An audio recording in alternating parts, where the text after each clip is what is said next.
Colonel Keith Self, Congressman from Texas, also Nathan Pinkowski from the Center for Renewing America.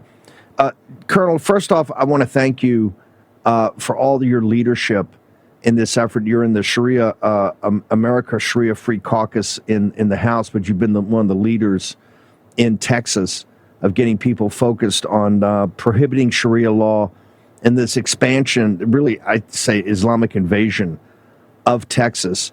A lot of folks thought this Epic City thing was put to bed. I guess it's not. Can you get us updated on current developments and your leadership in trying to combat this, sir?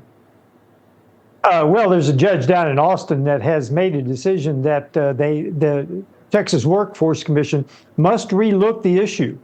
She didn't authorize construction, but she did authorize a relook into the contract. And that's what they're using to get into American courts, contract law.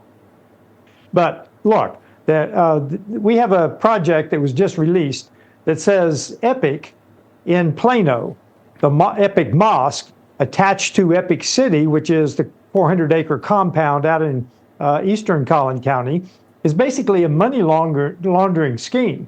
The mosque is tax exempt, but the real estate company and the holding company are for-profit entities. One man has offices in all three of those. That's kind of what we're looking at. I've asked the federal government, the DOJ and HUD, to go ahead and do another investigation into tax law, civil rights law, financial law, and housing law, because I believe that they need to have their 501c3 stripped from them because it's a money laundering scheme. All three entities work together to put money into the mosque and into this one man's pocket. So that's where we stand today. Colonel, can you I want to hit rewind for a second because this is a training exercise also for the WarRoom posse. Because I tell people when I saw this, the judge last night, and then of course Mike Howe had this, the oversight project's got this big analysis of Epic City. The guys at CRA, the team over there has been amazing on Epic City. These people are relentless. They're not going away. And I want you to explain to the audience, when you say they're using contract law to get into the system, and then we can't get them out, what do you mean by that? Well, when they sign a contract, and the ones we're dealing with Epic City contracts, and before we've dealt with marriage contracts, because in America, a contract is sacrosanct. And they can say that we're not violating American law. We are using American law to, in the marriage case, the lady had signed an agreement that she got nothing. She was left out in the cold. In the contract law, it basically says you have permission to buy a lot. You have permission to sell it to a Muslim. You may get permission to build a house, but it's through contract law that people are signing that they are using to get into the American courts. And the American courts are saying, yes, contracts in America are sacrosanct.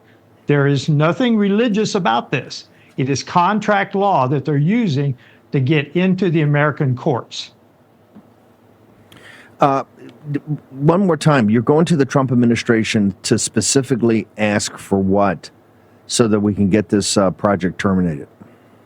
Well, as Mike Howe laid out, they made a pretty good case that this is a money laundering scheme. All the money goes back into the mosque, and it goes into one man's pocket, Imran Chaudhry. So they're all working together, and the non-exempt entity is basically part of this money laundering scheme. Therefore, their 501c3 should be repealed. And then Epic City itself cannot sell only to Muslims. So that's where housing law, civil rights law comes into effect. So it's both the money laundering scheme and the contracts that violate federal law. I'm simply asking the feds to do another investigation, giving the information that Mike Howe revealed. Colonel, I know you've got to bounce. Can we get your social media so people can follow you on this? You're one of the top leaders in the great state of Texas for combating this invasion. So where do people go? Yeah, whatever the format is, Rep. Keith Self. Rep. Keith Self. Colonel, thank you for doing this. Appreciate you, sir. Thank you, Steve.